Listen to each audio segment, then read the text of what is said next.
अस्सलामुअलैकुम नाजरीन, welcome to बदलती राय। मैं हूं मोना आलम। नाजरीन, आज तमाम अपने सवालात और मौजूआत के साथ एक मरतबा फिर आपके सामने हाजिर हैं।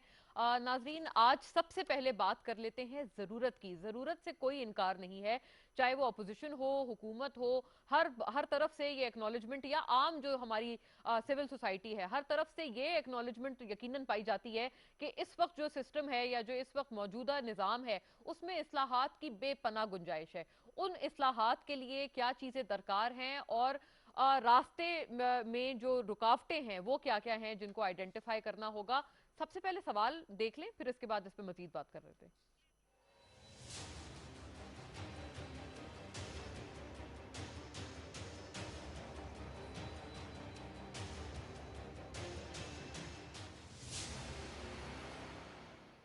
जी नाजरीन, इस्लाहात की गुंजाइश से कोई इनकार नहीं है। इसी तनाजुर में हम देखते हैं कि जो इंतखाबी इस्लाहात का अमल है उसको जोरों शोर से चलाने की एक मुहिम हुकूमत की तरफ से अब इनिशिएट की गई है और बाकायदा तौर पर यह बताया गया है कि 49 ऐसे सेक्शंस हैं इलेक्शंस एक्ट 2017 में, जिसको पार्लियामान ने कंसेंसस के साथ पास किया था, जिसको आया डिलीट किया जाएगा, अमेंड किया जाएगा, या उसमें किसी भी तरह का कोई रद्दोबदल एक्सपेक्ट किया जा सकता है।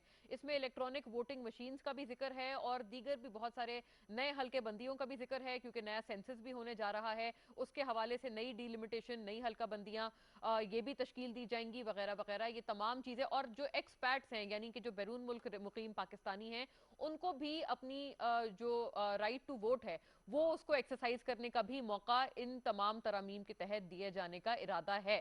अब नाजरीन, बात ये कर लेते हैं कि इसके तहत ये जरूरत वक्त है, इसमें कोई इनकार नहीं। ऑपोजिशन ने जो उनकी पहले रोज से जो उनकी ग्रीवेंस थी वो थी ही इलेक्शंस 2018 के कंडक्ट को लेकर, और उसके बाद जो मामलात अनफोल्ड हुए वो हम तमाम के सामने हैं। बाय इलेक्शंस में नाजरीन, जो इस वक्त एक जो मौजू बन गया है और इस वक्त जो एक समा हमें बाय इलेक्शंस के बाद और जो कॉन्सिक्वेंसेज नजर आते हैं उनसे कोई इनकार नहीं कर सकता। ख्वाह वो डस्का का बाय इलेक्शन हो या फिर अभी कराची में होने वाला हालिया NA 249 का इंतखाब हो, हर तरफ से एक मुहिम नजर आता है, एक केओस नजर आता है, और जो भी लूजिंग पार्टी होती है उनकी तरफ से शिकायतों का एक अंबार सा खड़ा हो जाता है।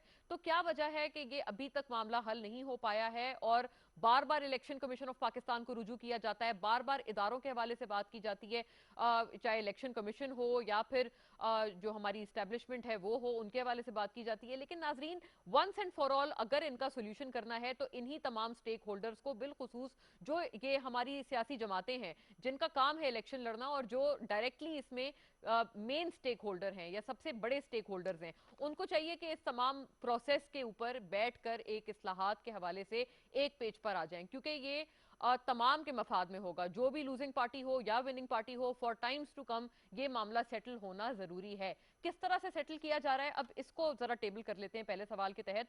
बहुत पर्टिनेंट गेस्ट पैनल मेरे साथ मौजूद है, मैं तारुफ करा दूं। याकूब शेख साहब नाजरीन हमें ज्वाइन कर रहे हैं, मेंबर कौमी असेंबली और पार्लियामानी सेक्रेटरी पाकिस्तान तहरीक इंसाफ से, और गवर्नमेंट का पर्सपेक्टिव हमारे साथ रखेंगे। हमारे साथ बजरिया स्काइप मौजूद हैं। बहुत शुक्रिया याकूब साहब फॉर योर टाइम। नाजरीन, senator doctor Karim my Khawaja साहब प्लेजर। हमें ज्वाइन कर रहे हैं, पाकिस्तान पीपल्स पार्टी के स्टॉलवर्ट, और इन तमाम अमूर पे अपोजिशन का जो पर्सपेक्टिव है आपके साथ हम जानेंगे आपसे, और बिलखुसूस पीपल्स पार्टी का। थैंक यू ख्वाजा साहब आपकी मौजूदगी और आपकी प्रेजेंस के लिए। नाजरीन, जमीर हैदर साहब हमें ज्वाइन कर रहे हैं, जर्नलिस्ट हैं, एंकर पर्सन हैं, और आपका तज्जिया तबसरा इन तमाम अमूर पे हम लोग हासिल करेंगे आपसे। हमारे साथ ऑनलाइन मौजूद हैं। थैंक यू जमीर साहब फॉर योर टाइम। नाजरीन, पहले नंबर पे बात करते हैं याकूब साहब से, क्योंकि याकूब साहब आप लोग ही, यानी कि हुकूमत ही इस पूरे मामले को एक तरह से इनिशिएट कर रहे हैं। 49 सेक्शंस में आपने कहा है कि इलेक्शंस एक्ट 2017 के तरमीम की ज़रूरत है, जिसमें कि हमें सरसरी तौर पर पता है इलेक्ट्रॉनिक वोटिंग मशीन हो या जो एक्सपैट को वोट देने का हक हो, तमाम उमूर पे आप लोग जाना चाहते हैं। लेकिन अपोजिशन इसके ऊपर बिल्कुल भी हम देखते हैं कि वो इस वक्त राजी नहीं है। उन्होंने इलेक्ट्रॉनिक वोटिंग के हवाले से भी सख्त खदशात का इजहार किया है, और जो एक्सपैट को वोट देने का हक है उसके बारे में भी वो बहुत जिटरी हैं। तो बताइएगा, आप फिर उनको ऑन पेज लेंगे या फिर वो ये भी खदशा रखते हैं ऑपोजिशन के कोई ऑर्डिनेंस वाला मामला ना हो जिसमें उनकी कोई स्टेक ना हो? बिस्मिल्लाहिर्रहमानिर्रहीम। मोना, पहले तो देखिए, ये एक बुनियादी जरूरत है। हमारा डेमोक्रेटिक सिस्टम चल रहा है और कई इलेक्शंस हम देख चुके हैं, और उन इलेक्शंस में जो कमियां, कोताहियां, जो खामियां आई हैं सामने, तो ये मेरे ख्याल में पहली गवर्नमेंट की जिसने इनिशिएटिव लिया है कि ये सारी कमियां, कोताहियां दूर होनी चाहिए। और हर दफा इलेक्शन होता है, फिर इलेक्शन के बाद एतराजात आ जाते हैं जो हारने वाला है उसके वो अपने 100 बातें करते हैं जी कि हम हमें तो हारना नहीं चाहिए, हमें तो जीतना चाहिए था। और जो जीतने वाले हैं उनको उनके लिए परेशानी का बायस बनती हैं। अब दुनिया कहाँ से कहाँ चली गई और हम कितना पीछे रह गए हैं। अब गवर्नमेंट ने पहली दफा ये इनिशिएटिव लिया कि इसको ऑन बोर्ड करें। जहां दुनिया आगे जा रही है, हमें भी इसमें जो इलेक्शन की एक प्रोसेस है उसको इतना ट्रांसपेरेंट, इतना इतना फेयर हम बनाए कि जिसके ऊपर किसी कोई कल को उंगली ना उठा सके। अब जो हार जाता है, यहाँ पे पाकिस्तान में एक रिवायत बनती है, ये पहला इलेक्शन नहीं है आपने टस्का किसी कर दिया, आपने कराची किसी कर दिया। ये पिछले इलेक्शन में 2018 से हमारे इलेक्शन तो आज तक ये लोग एतराजात कर रहे हैं। तो अब जब गवर्नमेंट चाहती है कि एक जो एक खराबी है, जो इलेक्शन के कमीशन के लिए जो एक प्रॉब्लम बन जाता है कल को रिजल्ट तस्लीम ना करने वाला, हम एक फाउल प्रूफ निजाम लेके आना चाहते हैं। और हम वो निजाम लेके आना चाहते हैं जो जदीद निजाम हो, जो अपोजिशन के साथ मिलकर हम करना चाहते हैं, इनके हम कंसेंट लेना चाहते हैं, हम इनको ऑन बोर्ड लेना चाहते हैं। तो मेरे ख्याल में इससे बेहतर तो और कोई तजवीज हो नहीं सकती कि this is the very basic thing in the election process जो डेमोक्रेसी में, कि जब आप उसके ऊपर ऐसा एक प्रोसेस आप ले आते हैं कि कल को इसके ऊपर कोई एतराज नहीं कर सकते। तो मेरे ख्याल में तो इसको तो जंप करना चाहिए अपोजिशन को भी, और हमारी इस ख्वाहिश, हमारी इस कोशिश को सराहना चाहिए। अच्छा याकूब साहब, देखें जो बातें हैं अभी तक जो सामने आई हैं उनके ऊपर तो अपोजिशन को एतराज है, इलेक्ट्रॉनिक वोटिंग से भी उनको एतराज है, वो एक्सपैट को वोट देने पर भी उनके बहुत सीरियस खदशात हैं, ये तो अपनी जगह मौजूद हैं। लेकिन अभी आप जो अभी गुफ्तगू कर रहे हैं, आपने जो भी फरमाया, आपकी कोशिश ये है कि आप पहले पार्लियामेंट ले जाएंगे, पार्लियामेंट से ना बनी बात तो आप क्या ऑर्डिनेंस लाना भी कोई एक्सपेक्ट हम करें कि इसके ऊपर ऑर्डिनेंस के जरिए भी फैसला साजी करेगी हुकूमत? देखिए, मैं तो ये चाहूंगा कि हम हुकूमती पार्टी और अपोजिशन सारे मिलके इसका एक पास करें, रेजोल्यूशन पास करें, इसकी बिल पास हो जो जो सबकी एक मुतफिका राय से हो। हुकूमत की ये ख्वाहिश है कि हम नहीं चाहते कि हमारी एक वन साइडेड हम अपनी कोशिश करें, ऑर्डिनेंस में भी उसके ऊपर भी एतराजात होंगे। हम चाहते हैं कि अपोजिशन को हम वोट करें, क्योंकि अपोजिशन पार्ट है इलेक्शन प्रोसेस का। अपोजिशन और ट्रेयरी बेंचेस, कल को कौन अपोजिशन बनता है, कौन ट्रेयरी बेंचेस बनता है, ये अवाम ने फैसला करना होता है। तो हम तो ये चाहते हैं कि हम इसको करारदाद की सूरत में लेके ला के, बिल की सूरत में ला के हम इसको पास कराएं, और फिर उसी निज़ाम जो हमारा एक मुतफिक का एक निज़ाम हो, उसके तहत अच्छा, एक इलेक्शन एक क्लियर और होने बात चाहिए। इसी कंटिन्यूटी में याकूब साहब मुख्तसर फरमा दें, फिर मैं करीम ख्वाजा की तरफ बढ़ूं। वो आप ये बताइएगा कि ऑपोजिशन की तरफ से सोफार जो एक रिस्पांस आया है वो कह रहे हैं इलेक्शन कमीशन का काम है ये तमाम चीजें करना। मतलब क्या पार्लियामान में ऑपोजिशन जाने से आप समझते हैं कि रिलक्टेंट है और इलेक्शन कमीशन का काम है कि ये इलेक्शन रिफॉर्म्स करें, हुकूमत का काम नहीं है? आप इस पे कैसे रिएक्ट करेंगे? नहीं, इलेक्शन कमीशन ठीक है, अपनी जगह पे एक इदारा है जिसने इलेक्शन कंडक्ट करना होता है, बट उसके रूल्स रेगुलेशन, उसके एसओपीज बनाना, वो तो पार्लियामेंट का काम होता है, वो तो सियासी जमातों का काम होता है। पॉलिटिकल पार्टीज आपस में बैठेंगी, एसओपीज बनाएंगी, जो रूल रेगुलेशन बनाएंगी। इलेक्शन कमीशन है तो उसके हिसाब से इलेक्शन कंडक्ट कराने।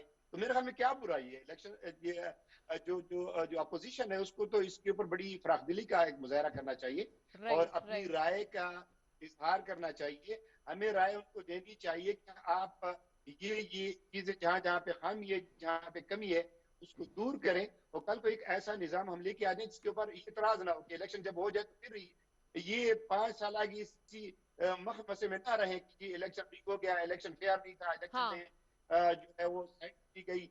मतलब काफी एतराजात होते हैं, तो वो चीजों को हम एड्रेस करना चाह रहे हैं। वंस फॉर ऑल ये क्लियर होना चाहिए। ठीक है, ये बात सही है, लेकिन सेनेटर साहब टू यू, आप बताइएगा, एसओपीज तश्कील देना तो जाहिर है आप तमाम लोगों का या पार्लियामेंटेरियंस का काम है।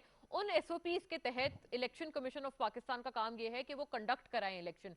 तो ईसीपी के कोर्ट में ये बॉल क्यों डाली जा रही है ऑपोजिशन की तरफ से, एक ये बताइएगा। और दूसरा ये भी फरमाएं कि अगर पार्लियामान में ऑपोजिशन अब साथ नहीं देना चाहते हैं हुकूमत का, जो कि ये कानून साजी जरूरी है, पहले तो आप ये फरमाएं कि आप इतना भी क्या एक्नॉलेज करते हैं कि ये जरूरी है, और अगर आप साथ नहीं दे रहे ऑपोजिशन सॉरी गवर्नमेंट का पार्लियामेंट में, तो फिर अगर ऑर्डिनेंस आ जाएगा तो फिर आप लोग एतराज किस जवाब से करेंगे, क्योंकि आपको तो पहले दावत दी गई है कि आप पार्लियामेंट में आए। मेहरबानी मोना। सबसे पहले तो पाकिस्तान पीपल्स पार्टी के बिलावल भुट्टो जरदारी साहब ने फरमाया है कि ये जो है जो रिफॉर्म है, जब तक मिलिट्री इस्टेब्लिशमेंट अपने आप को कर ले कि हम इंटरफेरेंस नहीं करेंगे, वो बेमायना हो जाती है। नंबर वन था। नंबर टू बात, तो सिस्टम ऑफ पार्लियामेंट। अभी तक पाकिस्तान में कॉन्स्टिट्यूशन बना, इम्प्लीमेंट आई, बहुत सी ऐसी अमेंडमेंट आई जो कि कंसेंसस पे हुई, और उसमें जब तक पीटीआई वाले पार्लियामेंट में चीजें नहीं आते हैं और जो पॉलिटिकल पार्टी से थ्रू या टॉक शो नहीं होते, ये बड़ी इसमें मेहनत करनी पड़ती है जो भी चीजें होती हैं। तो ये एक तरह से अखबार में दे देना या टॉक शो में बात करना या स्टेटमेंट देने से नहीं होता है। ये इस पर होमवर्क होता है जो कि इन्होंने नहीं किया है, और ये चीजें मुसलत भी नहीं कर सकते हैं। ऑर्डिनेंस का तो बेफजूल है, और ऑर्डिनेंस को तो हम मानते भी नहीं है। जहाँ तक जो मशीन्स का जो ताल्लुक है, उसमें आप बताएं कि 400 अरब रुपए खर्च आ जाता है, और उसके बाद अगर मशीन डालेंगे उसका क्या फायदे हो, कैसे है, कैसे नहीं चलती है, ये इसके लिए बड़ी होमवर्क की जरूरत है। और इन्होंने ऑल ऑफ सडन ये चीजें कही है, इस पर होमवर्क करें, सब इसको ऑनलाइन ले, उसके बाद चीजें आगे बढ़ सकती हैं। बाकी ये कि इसमें मिलिट्री स्टैब्लिशमेंट का कहना बहुत जरूरी है कि वो उसमें नहीं करें, उसके बाद ही चीजें आगे बढ़ सकती है। अच्छा, एक और बात फरमाइएगा सेनेटर साहब के इलेक्शन कमीशन आप समझते हैं कि रेलेवेंट फोरम है इस बारे में बात करने के लिए, क्योंकि पार्लियामेंट में तो आपको बुलाया जा रहा है, पार्लियामेंट में आपका ये व्यू है कि अभी तक हुकूमत ने अपना जो अपने साइड का होमवर्क है वो पूरा नहीं किया, लेकिन इलेक्शन कमीशन की बात क्यों अपोजिशन की तरफ से की जा रही है? क्योंकि जो भी एसओपीज हैं वो तो ऑब्वियसली पार्लियामेंटेरियंस ने तश्कील देने, जिनके तहत ईसीपी ने इलेक्शन कराने हैं।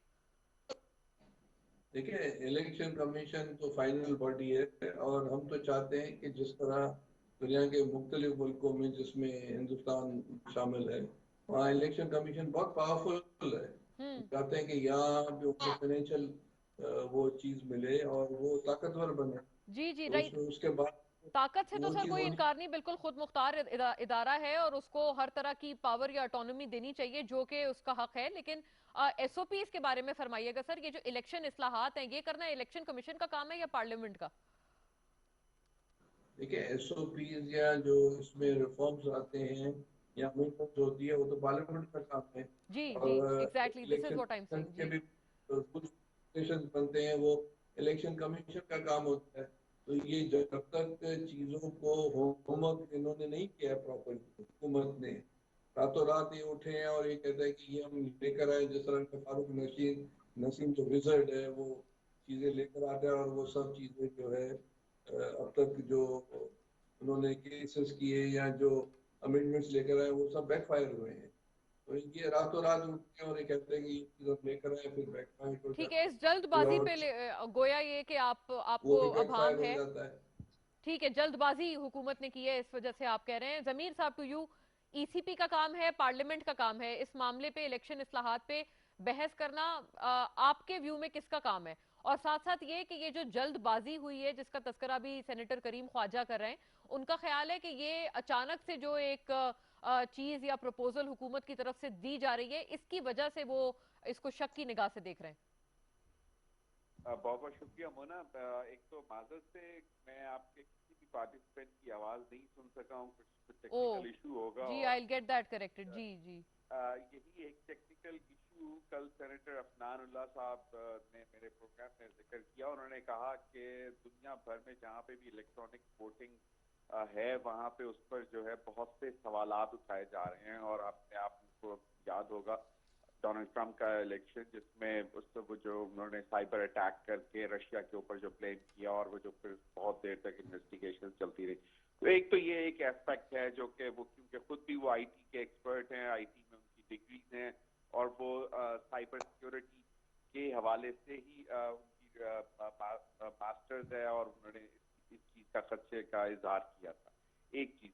दूसरी चीज ये है कि इस वक्त हुकूमत को जो मैं ये समझता हूँ कि चाहिए ये था कि एक सिर्फ इलेक्ट्रॉनिक वोटिंग का अल्फाज जो है, जो इस वक्त ऑपोजिशन को तंग कर रहा है, उसको अगर थोड़े देर के लिए साइड पे रखकर बाकी जो रिफॉर्म्स जो प्रपोज किए जा रहे हैं उन पर अगर टेबल पर बैठकर ये बात करे, क्योंकि प्राइमरीली मैं बिलीव करता हूँ मोना कि ये राइट जो है ये पार्लियामेंट का है, पार्लियामेंट जो है उसको डिसाइड करना चाहिए। तो ये ईसीपी की तरफ क्यों ये जो बॉल है ये उनके कोर्ट में क्यों डाली जा रही है फिर जमीर साहब, अगर पार्लियामेंट का काम है और हम तमाम ने इस पर कंसेंसस का इजहार किया है, even senator Karim Khawaja is of the view कि ये पार्लियामेंट का ही काम है। देखिए बात ये है कि ये एक आसान चीज है ना ऑपोजिशन के लिए कि जी आप क्यों कर रहे हैं, आप इस चीज को करने दें, इलेक्शन कमीशन ऑफ पाकिस्तान इसको देखे, ये एक आसान एक्सक्यूज मैं समझता हूँ इसको। लेकिन हुकूमत को भी ये चाहिए कि आप फिलहाल अगर सबसे बड़ी जो बोन ऑफ कंटेंशन बना हुआ है इस वक्त इलेक्ट्रॉनिक वोटिंग है, बाकी तो मेरे ख्याल में बहुत सारे मामला हैं जो बहुत सारे प्रपोजल्स हैं उस पर बैठकर बात करने को ऑपोजिशन, जैसे ये एक्सपैट को वोट के हुकूक देना, ये भी एक बोन ऑफ कंटेंशन बना हुआ है, इस पे भी ऑपोजिशन आमादा नहीं है। इस पे देखिए मैं ये समझता हूँ ये रात मतलब ज्यादातर जो ऑपोजिशन पार्टी के लीडर्स हैं उनका ये ख्याल है कि अगर आपने ओवरसीज पाकिस्तानी को राइट ऑफ वोट देना है तो उसके लिए इलेक्ट्रॉनिक वोटिंग ही सिर्फ एक आंसर नहीं है, इसके लिए और भी बहुत सारे ऑप्शंस मौजूद हैं और उसको भी कंसिडर करना चाहिए। हाँ, ये भी हो सकता है कि एक वक्त पर सिर्फ और सिर्फ जो तकरीबन 80 लाख ओवरसीज पाकिस्तानीज हैं वो कोई स्विंग तो नहीं करेंगे, किसी एक पार्टी को तो वोट नहीं करेंगे, लेकिन बात यह है कि उसके ऊपर बात की जा सकती है कि चले उनके लिए आप एक टाइम पर आकर इलेक्ट्रॉनिक वोटिंग का सिस्टम जो है इंट्रोड्यूस करवा दें और उनको वो राइट तो मिल जाए कम से कम कि वो अपना जो है राइट इस्तेमाल कर सकें। इतना इंतहाई अहम जो इशू है। अब बात यह है कि ऑपोजिशन जो है वो इस वक्त ऑर्डिनेंस की जो बात की जा रही है, मुझे मैंने सुन नहीं सका कि जो हमारे हुकूमती मेंबर थे उनका क्या इस पर मौक़िफ़ था कि ऑर्डिनेंस ला सकते हैं कि वो नहीं ला सकते हैं। यकीनन हुकूमत का प्रेरोगेटिव है कि वो ऑर्डिनेंस ला सकते जी। उन्होंने याकूब साहब ने ये कहा था जमीर साहब के वो चाहेंगे तो यही और उनकी ख्वाहिश यही है कि पार्लियामेंट में बैठ के ये मामला हो। ऑर्डिनेंस पे मतलब मैंने उनसे जब कैटेगोरिकली सवाल किया था तो he has reserved his word kind of, उन्होंने पार्लियामेंट की बात की है ज्यादा। सही, बिल्कुल सही, यही होना चाहिए। और दूसरी वजह ये कि मोना मैं नहीं समझता कि कोई इतनी इमरजेंसी है कि अभी कोई ऐसे इलेक्शन हमारे सर पर हैं, अभी काफी वक्त है जी, अभी वक्त भी है और इस पे ऊपर बात भी करनी चाहिए। अब मुझे अच्छी तरह याद आ रहा है कि 1 अप्रैल को एक कमेटी का इजलास हुआ और पार्लियामेंट में, और उसमें फिर ऑपोजिशन ने सवालात उठा दिए कि जनाब वो जो पहली एक रिफॉर्म्स कमेटी थी इलेक्शन कमीशन इलेक्टोरल रिफॉर्म्स के हवाले से, उसका क्या बना, तो उसका जवाब हुकूमत के पास नहीं था। तो वो बहुत सारी ऐसी चीजें हैं कि जिनको ठीक है, जो पेंडिंग सवालात हैं उनका भी जवाब दें। मुझे जमीर साहब इजाजत दीजिएगा। नाजरीन, मैं अब मौजू को चेंज करते हैं और फिर अब अगले जो बहुत जरूरी मौजू हम तमाम के लिए है, जो मईशत के हवाले से सवाल है और IMF के साथ जो हमारा मुआहदा या इस वक्त जो अग्रीमेंट चल रहा है उसके तहत होते हुए बहुत कम हमारे पास रूम है। इन दोनों चीजों के होते हुए नए फाइनेंस मिनिस्टर जनाब शौकत तरीन, कल उनकी तरफ से एक इजहार ख्याल या एक हिंट हमें नजर आया है। पहले सवाल देखिएगा फिर आगे बात करते हैं।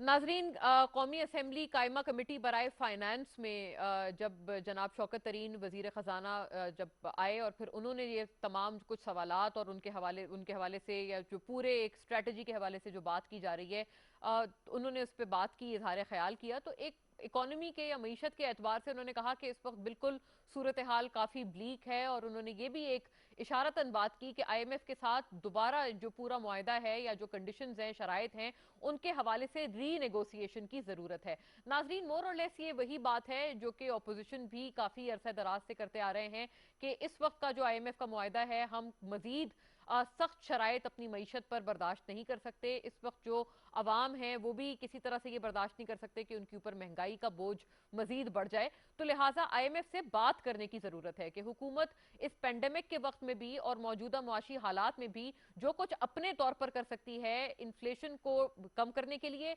और ग्रोथ बढ़ाने के लिए, वो हुकूमत करे।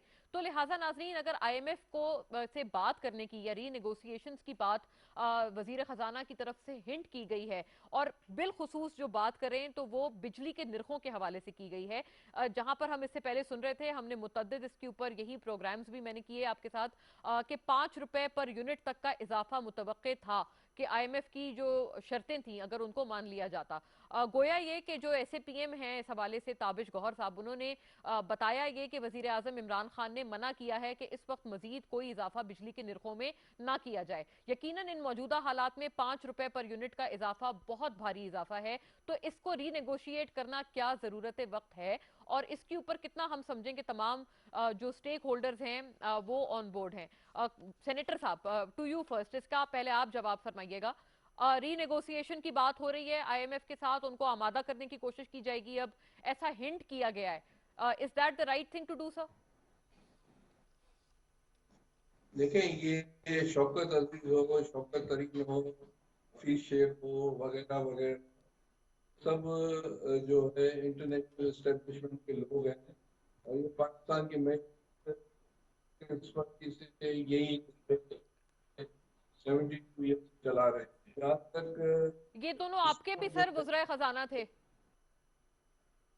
देखिए, मैं ये कह रहा हूँ कि जो कोविड की जो सिचुएशन हुई है सारी दुनिया में, और जो है अफरा तफरी, और जो सारी दुनिया की इकोनॉमी और पाकिस्तान की इकोनॉमी, इंटरनेशनल मॉनिटरी फंड ने खुद कहा है कि कमिंग ईयर में 1 से 2% में जीडीपी, तो नेचर अगर ये निगोशिएट करेंगे तो वो 2 से 3 तक माइनस में चला जाएगा। ज़राअत जीरो हो गई, तो इस साल में पता नहीं है, मेरी नॉट ऑप्टिमिस्ट के हमारी फेवर में जाने वाली है। ये उनके लोग हैं और ये पाकिस्तान पर किसी और मुसलत में जा रही है। आप देखें कि इस हुकूमत ने आपका चीफ जो है अंडर कार कर दिया है। मैं, लेकिन ख्वाजा साहब, मैं यही आपसे अर्ज करी थी कि ये दोनों आपके भी टाइम्स में फाइनेंस मिनिस्टर थे। देखिए, बिल्कुल थे हमारे, और ये हमारा अनफॉर्चुनेट और बदकिस्मत है कि हर पार्टी जो है, क्योंकि इतने लोग 72 साल से लीड होते हैं। मोनालम एक और भी बात कह दूं, सुनिएगा, उसके बाद किसी और बात करेगा। जी जी जी। देखिए, बना पाकिस्तान जब बनते हैं, जो कि आरकेएस और खुद जाते हैं, उसमें इसको फ्रंट लाइन स्टेट बनाना था और उसको जो फॉलो करना था बरतानिया इंपीरियलिज्म पॉलिसी, इसलिए ये मुल्क जो है वजूद में आया। और उस बदकिस्मती जो लेकिन इतना फरमाइएगा प्राइमरी सवाल के लिए सेनेटर साहब के, क्या नजरसानी होनी चाहिए मौजूदा आईएमएफ के मुआहदे पर, बिलखुसूस बिजली के निर्खों के हवाले से, कि इलेक्ट्रिसिटी टैरिफ अब इसके आगे ना बढ़ाया जाए? बिल्कुल नहीं होना चाहिए, और सारा जो डाइवर्ट आपका जो बजट है वो सारा आवाम की बेहतरी के लिए होना चाहिए। इस वक्त कोविड में एज अ साइकियाट्रिस्ट ये कहूँगा, क्योंकि मेरी स्पेशलिटी है, मैं प्रैक्टिसिंग, तो मैं ये कहूँगा कि इस वक्त सारे पाकिस्तान और सारी दुनिया में जो है मेंटल इलनेस और डिप्रेशन बढ़ रहा है, जिसकी वजह से खुदकुशियाँ होने वाली है सारी दुनिया में। तो इस वक्त अगर आप ठीक है, राइट, आवाम को, तो फिर तो और तबाही हो जाएगी। हाँ बिल्कुल बिल्कुल राइट। इस वक्त जो मौजूदा सूरत हाल है, exactly this is my point Khawaja साहब, के हम मजीद महंगाई यकीनन अफोर्ड नहीं कर सकते। याकूब शेख साहब, आप बताइएगा, एक तो जो इनहेरिट की है जनाब शौकत तरीन ने इकोनॉमी, वो हम देख सकते हैं कि फॉर्मर फाइनेंस मिनिस्टर, क्योंकि हमाद अजहर साहब तो चंद रोज के लिए थे इस जगह पर, लेकिन former finance minister by and large Hafeez Sheikh साहब की जो पॉलिसीज हैं वो उन्होंने इनहेरिट की हैं। उस पे वो कह रहे हैं कि सूरत हाल बहुत ब्लीक है। इस पे जरा कमेंट कीजिएगा कि उसी गवर्नमेंट के फाइनेंस मिनिस्टर से उन्होंने इनहेरिट की है, वो कह रहे हैं वीक सूरत हाल है, और क्या रीनेगोशिएशन की गुंजाइश आप समझते हैं है? इस पर्सपेक्टिव में कि जो ग्लोबल रिसेशन है वो आपके सामने है, जो ग्लोबल इकोनॉमी है वो कॉन्ट्रैक्ट हुई है, और वो 93 ट्रिलियन से कम होकर 70 ट्रिलियन के आसपास आ गई है। तो इसको जो रिसेशन है उसका भी हम ही उससे इफेक्ट है, हम अलग नहीं है, अभी ग्लोबल इकोनॉमी का है। फिर उसके बाद आप ये देखिए जो गवर्नमेंट ऑफ द टाइम है वो अपनी जो पीयर को क्या प्लेस कर रही है इस वक्त के हिसाब से, और जो गिवन सर्कमस्टांसेस थे, जो गिवन एटमोसफियर था, उसके हिसाब से कितना बेस्ट गवर्नमेंट प्ले कर सकती है, गवर्नमेंट प्ले किया है। और आपने देखा कि स्ट्रक्चर चीज हमने ठीक करने की कोशिश की है। जमीर साहब, बात यह है कि रीनेगोशिएशन की जरूरत है। एक आलमी मुआशियात का भी जिक्र किया याकूब साहब ने।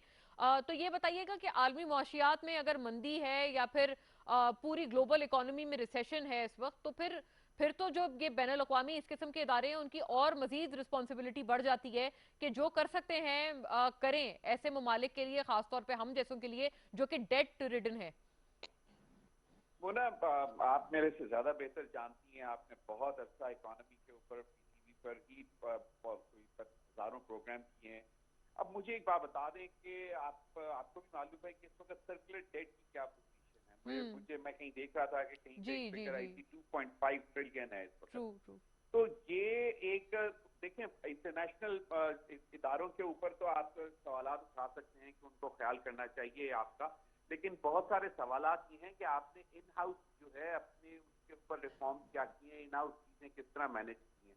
अब यही आईएमएफ के ऊपर अगर शुरू करें तो इसकी सागा शुरू होती है असद उमर के टाइम से कि आईएमएफ में जाना है नहीं जाना। फिर हफीज शेख आ जाते हैं, उसके बाद फिर हमाद अजहर आए कुछ दिनों के लिए एक स्टॉप गैप के लिए, और उसके बाद अब शौकत तरीन साहब मौजूद हैं।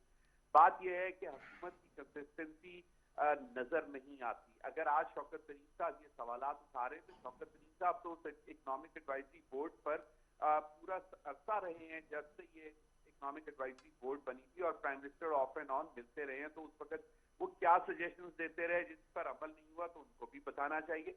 और दूसरी बात, जहां तक मुझे याद पड़ता है प्राइम मिनिस्टर के मुंह से ही हमने सुना था कि उन्होंने कहा था एक वक्त पे कि हमने ताकीद कर दी आईएमएफ में जाने में, जिसकी वजह से मुश्किलात। जी करेक्ट, बिल्कुल एक इंटरव्यू में उन्होंने कहा था ये। बिल्कुल। अब बात यह है कि शौकत तरीन साहब अब ये कह रहे हैं कि जी महंगाई जो है वो जो आईएमएफ डिक्टेटेड पॉलिसीज हैं उसकी वजह से है, अब हमें इसलिए दोबारा रीनेगोशिएट करना पड़ेगा आईएमएफ के साथ ताकि हम महंगाई पर काबू पा सकें। तो मैं ये समझता हूँ कि महंगाई इस वक्त लार्जली जो है वो गवर्नेंस का इशू है। आपकी सही, राइट। मैं मानता हूँ कि बहुत बड़ा उसमें हाथ होगा, लेकिन सबसे बड़ा इशू गवर्नेंस का है। आपने मैनेज करनी होती है यहाँ पे। और मैं ये समझता हूँ कि जो आम आदमी का जो प्रॉब्लम है इस वक्त तो महंगाई, यकीनन एक बहुत बड़ा फैक्टर होगा, लेकिन इससे मल्टीप्लाइंग इफेक्ट जो है वो अशिया खोरोनोश है। जी वो मल्टीप्लायर इफेक्ट जरूर है, लेकिन मैक्रो इकोनॉमिक्स में भी बिल्कुल आप भी बहुत you are a veteran in this business and economic journalism. तो आपको पता है कि ये मैक्रो इकोनॉमिक्स में भी जाहिर है ये जो 5 रुपए या यही गर्दिशी कर्जे को प्राइमरीली खत्म करने के लिए जो तजवीज की गई है कि 5 रुपए पर यूनिट बढ़ा दिए जाएं यकदम, तो लिहाजा इसका भी ऑब्वियसली एक इफेक्ट है, इसका स्नोबॉल इफेक्ट आएगा इन्फ्लेशन पे। नहीं, डेफिनेटली मोना, इस पर तो आप अफोर्ड नहीं कर सकते, लेकिन मैं नहीं ये समझता कि हुकूमत आउटराइटली ये इनकार करे कि आईएमएफ को आई सी, ठीक है। ये हो सकता है कि इसका हेड चेंज कर दिया जाए कि मतलब ये किस हेड में कलेक्ट किया जाएगा, किस हेड में कलेक्ट किया जाएगा। देखते आए हैं कि हमें नहीं मालूम होता आवाम को, लेकिन आप पे कर रहे होते हो, और शायद ये 5 रुपए भी मुख्तलिफ 2-3 हेड में डिस्ट्रीब्यूट करके आवाम की जेब से निकाला जाएगा। लेकिन ये पॉसिबल नहीं है कि आप इसको टोटली रिजेक्ट कर दें कि जी अगर आपका 2.5 ट्रिलियन एक्सटर्नल सर्कुलर डेट है, उसके बाद एक्सटर्नल डेट जो है वो वैसे ही माउंट कर रहा है, कोविड की वजह से आपको थोड़ा सा उसमें करेक्ट, ठीक है, रिलैक्सेशन पीरियड मिला है, लेकिन इसके बावजूद ठीक। जमीर साहब अलाउ मी, मैं जरा मौजू बदलूं, और आपका बड़ा वाजे मेरे पास जवाब आ गया है कि आपका ये व्यू है बिल्कुल राइटली सो कि इस वक्त शायद ऐसी कोई गुंजाइश हमारे पास इतने स्ट्रिंजेंट प्रोग्राम के तहत कम ही हो, लेकिन इसके बावजूद जो कुछ भी नेगोशिएशन से मुमकिन हो सकता है वो जरूर करना चाहिए। नाजरीन, फौरी तौर पे अपने अगले जरूरी मौजू का रुख करते हैं। वजीर आजम इमरान खान ने आज भी जो एनवॉइस थे उनसे मुलाकात की और OIC के प्लेटफॉर्म से एक बहुत जरूरी अपील की है। तो पहले सवाल देखिएगा, फिर बात करते हैं।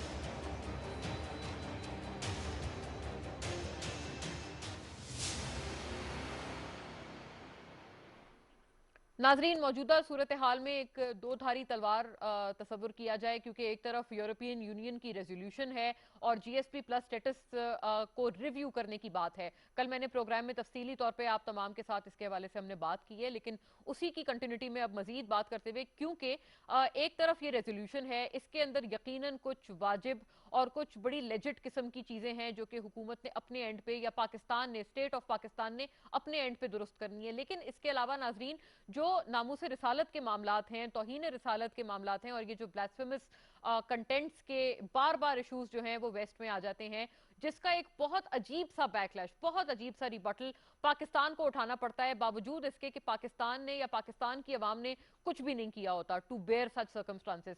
तो इस हवाले से वजीर आजम इमरान खान ने ओआईसी को एक खुसूसी अपील एक मरतबा फिर की है। तमाम इनवॉइस को बुलाया गया है और उनको कहा गया है कि इतना बड़ा ये प्लेटफॉर्म है, इस प्लेटफॉर्म से ये आवाज उठाई जाए। और कैसे नहीं हो पाएगा कि वेस्ट के जिनके इतने सारे इकोनॉमिक स्टेक्स हैं, स्ट्रेटेजिक स्टेक्स हैं इस पूरे ओआईसी के मेंबरान ममालिक के साथ, तो कैसे नहीं हो सकता कि वो वेस्ट इन तमाम के प्लेटफॉर्म से उठी हुई बात पे कान ना धरे। तो इस हवाले से नाजरीन बात करते हैं कि ये फैसला क्या दुरुस्त है इन करंट सर्कमस्टांसेस। जमीर साहब, टू यू फर्स्ट।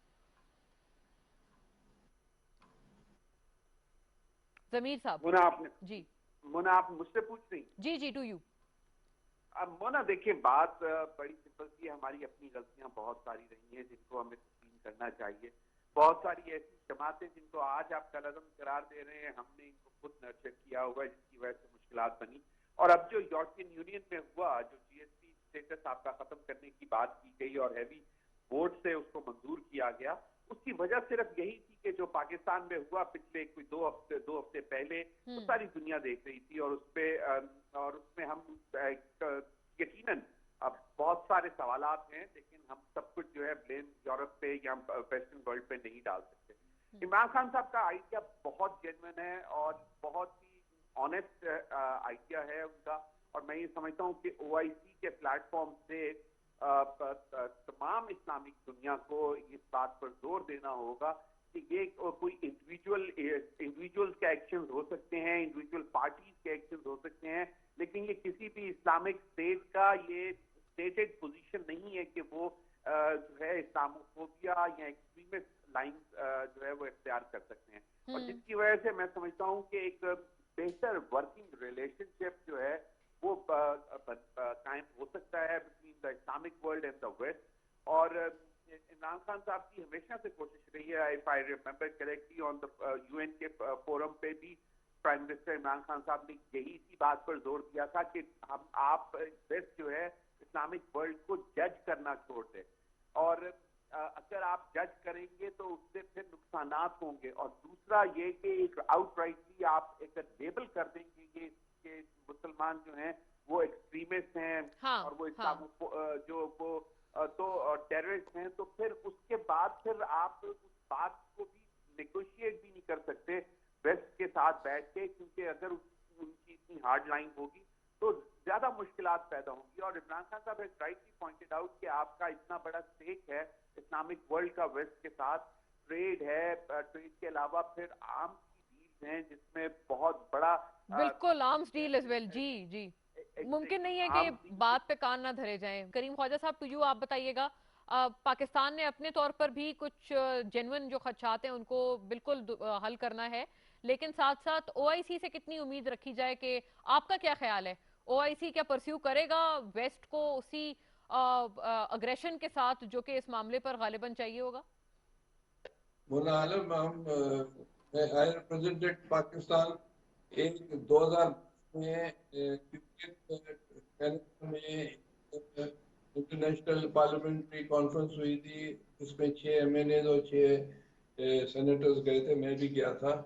उसमें पाकिस्तान की तरफ से एक चीज रखी गई थी कि एक करारदाद है इसी तरह की ब्लास्फेमी के हिसाब से, या उस जमाने में ब्रसेल्स में या नीदरलैंड में जो जो चीजें हुई थी, कार्टून्स बनाए गए थे। जी जी। तो वो की, मगर आपको बड़ा आई वाज सरप्राइज कि पाकिस्तान को सिर्फ वहाँ जो नाइजर और माली की करारदाद है कि बोको हराम वाले टेररिस्ट हैं, उनके खिलाफ रेजोल्यूशन उन्होंने एक्सेप्ट किया। हमारे इस हवाले से रेजोल्यूशन था साल का उन्होंने 2 वोट मिले, ये चेक आप कर सकते हैं।